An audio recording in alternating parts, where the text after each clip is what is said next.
Hi everyone, this is Ahalya. You're watching my channel, and today we are going to discuss the elements that make Shakespeare's The Merchant of Venice a problem play. I shall begin with a very brief introduction to Shakespeare because to any student of literature, Shakespeare is a household name. Then we'll go with an outline summary and then we'll analyze the elements that make the play not a comedy but a problem play. Shakespeare, as you all know, is the world's preeminent dramatist and also a renowned poet. He belongs to the Elizabethan age. He was born in 1564 in Stratford upon Avon. The predominant feature of Shakespeare's plays is the universality of the theme and the astonishing variety of the presentation. He remains unrivaled in the vitality of his characterization and in his presentation of humor, passion, emotional experiences and expressions.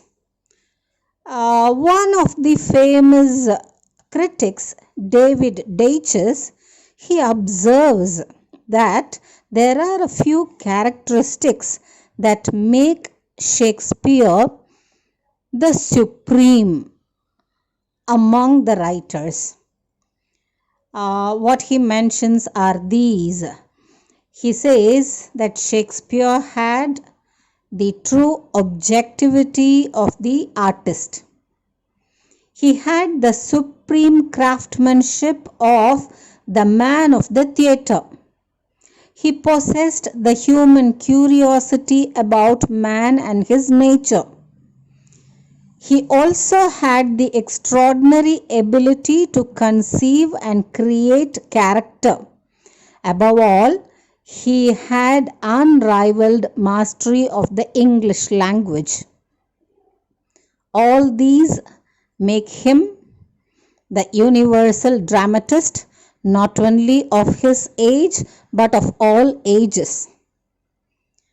He wrote 38 plays and he has written 154 sonnets and 2 long narrative poems which give him an added position of a poet along with being a dramatist. He has written a number of plays which are identified as comedies or romances.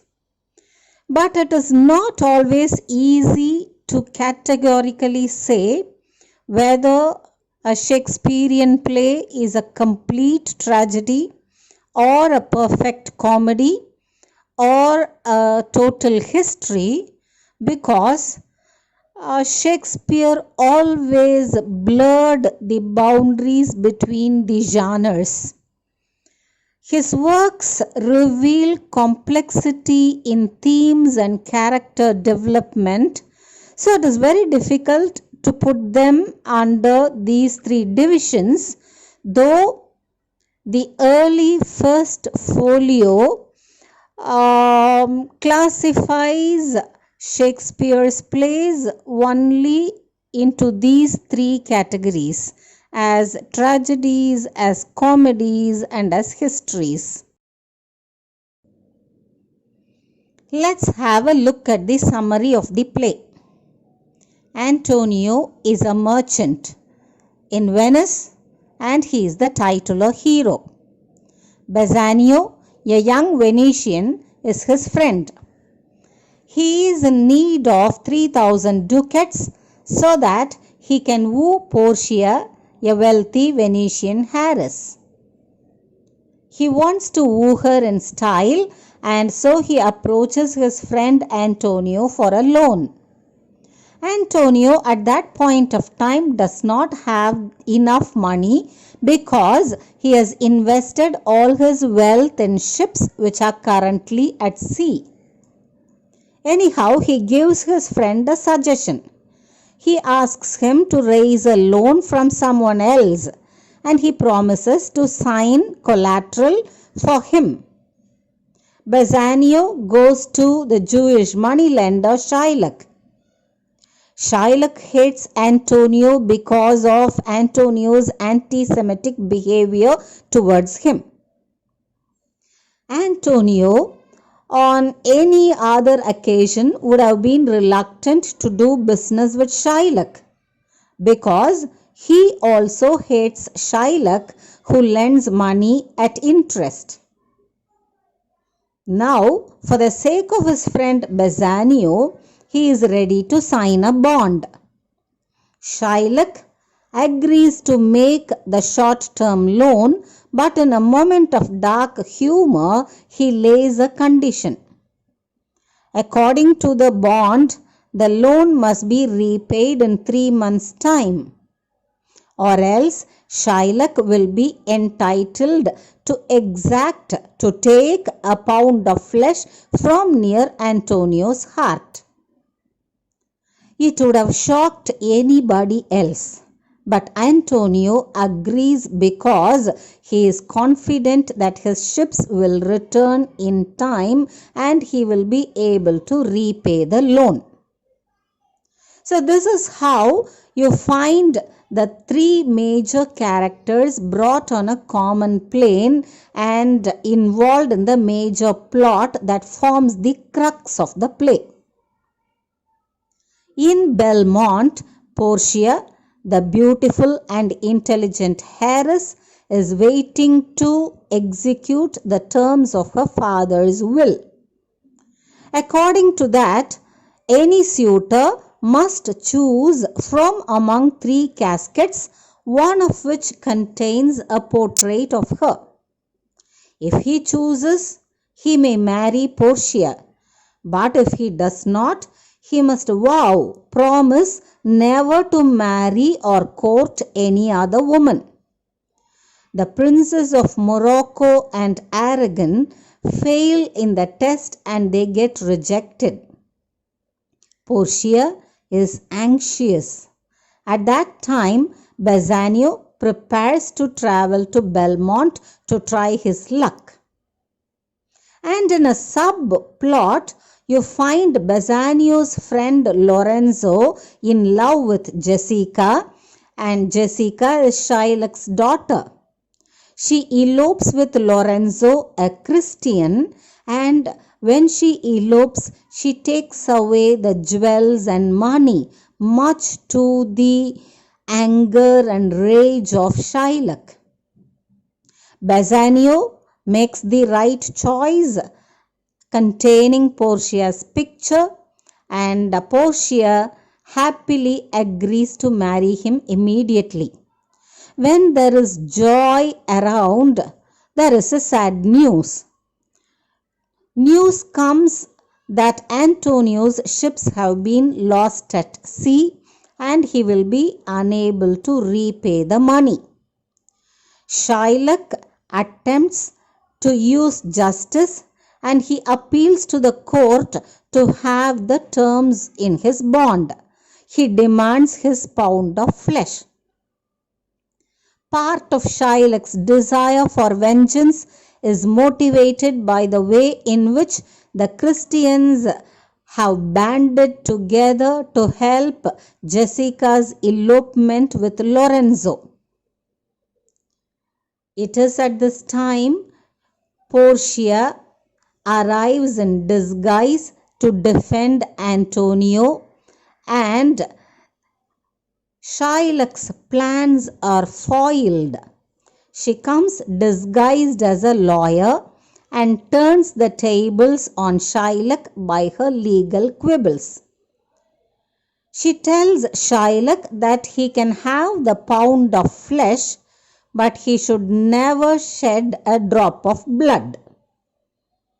And another thing, she says Shylock can take a pound of flesh, but exactly a pound of flesh, neither less nor more.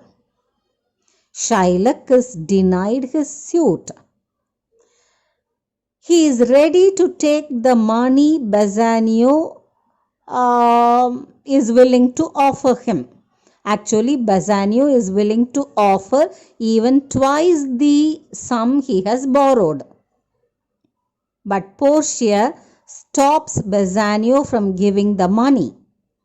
She says that according to the laws of Venice, he will be tried for conspiring to murder a Venetian citizen.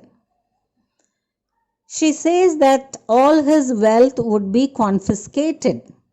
Half is to go to Venice and the other half to Antonio. Antonio generously gives his share to Shylock on condition that Shylock will give it to his daughter Jessica after his death. Another condition is laid by Antonio here. He says that Shylock must also convert to Christianity. Shylock is totally broken and shaken, and finally he does not have any other option but to accept. At this moment, news arrives that Antonio's remaining ships have returned safely. With the exception of Shylock, all celebrate a happy ending to the affair. The entire play has one major plot, that is the bond plot, and a few other subplots. One dealing with the choice of the caskets, the other one dealing with the elopement of Jessica and Lorenzo, and the third one, the plot that deals with the trial scene. And finally, Bassanio comes to know that it is his wife Portia who came in disguise as a lawyer, Balthazar, and saved his friend Antonio. Here we go with the analysis. After reading The Merchant of Venice, there are a few questions that occur in every mind. What kind of a play is this? Is it a comedy as classified in the first folio? Is Shylock the villain or the victim? The play has a happy ending, of course, but the issues that are present in the play defy any such easy classification. Critics have resorted to another term, that is, problem play. In 1869, the critic Frederick Samuel Bowes coined the term problem play. He classified The Merchant of Venice into this category as the play raises far more questions than it answers. So, what is a problem play? The term is derived from a type of drama that was popular at the time of Bowes' writing. It was most associated with the Norwegian playwright Henrik Ibsen. The protagonist in these plays is not a tragic or a comic figure in the normal way. He is an individual who represents a contemporary social problem. If we take The Merchant of Venice, there are three subplots woven into a major plot that revolves around the moneylender Shylock, who is a Jew. The play presents a highly complex plot of racial hatred, ethnic prejudice, love and honesty, financial manipulation, and complex relationships and attitudes. Even Portia is undermined by societal gender inequalities. She has to abide by her father's will in the selection of her partner. Male domination sits heavy on her indirectly. Even in solving a problem, she has to come in male disguise. Likewise, the Prince of Morocco battles racism. The wise Portia describes the Prince of Morocco as having the complexion of a devil as he is dark-skinned. Above all, Shylock was written so audiences could dislike him on the basis of his Jewishness and his occupation. Shylock has a consuming hatred and revenge on Antonio. That springs from the fact that he is a Jew, Jewish, and thus a despised, hated outsider in the Christian republic in which he lives. Jews are just as human as Christians, he asserts. He tries to reason out, but Shylock's voice is not at all heard. His emotional outburst, "I am a Jew, hath not a Jew eyes, hath not a Jew hands, organs, dimensions, senses, affections, passions? If you prick us, do we not bleed? If you tickle us, do we not laugh? If you poison us, do we not die? And if you wrong us, shall we not revenge?" raises logical questions on the right to live. The outburst reveals the sufferings of an oppressed man and the community he represents. We see Shylock suffering at the hands of every Christian around him. He suffers at the hands of his own daughter. She betrays him by stealing the money and eloping with a Christian and turning her back on all that her father has valued. He equally suffers at the hands of Antonio. Antonio, whom he hates, is ready to do business with Shylock, but is not ready to respect him. Shylock suffers at the hands of Portia and the court of Venice. Portia appeals to Shylock to have mercy on Antonio, but ultimately there is no one to show mercy on Shylock. He equally suffers at the hands of a system of Christian justice. Justice teaches on the one hand to love the enemy and on the other to tease and taunt and humiliate an individual. Towards the end, he leaves the court totally broken and crestfallen. "I am sick, let me leave the court." That is what he says, and after that, no one hears about him. Shylock's fate by no means gives us any reason for rejoicing, but appears rather as something terrible and dark.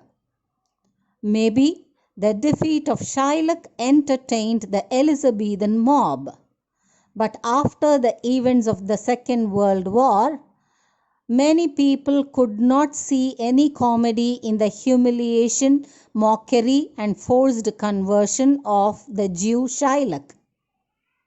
The Merchant of Venice was therefore perceived as a problem play in the second half of the 20th century. The plot of the play centers not only on love, but on money, bias, social injustice, and racial discrimination. Shakespearean comedies generally are characterized with a light and humorous tone. However, this play has a heavier tone one would never expect. The drama is focused on the oppression of minorities that results in the heavy tone of the play. So, viewed from all these angles, The Merchant of Venice may be termed a problem play or a dark comedy rather than a pure tragedy or a pure comedy.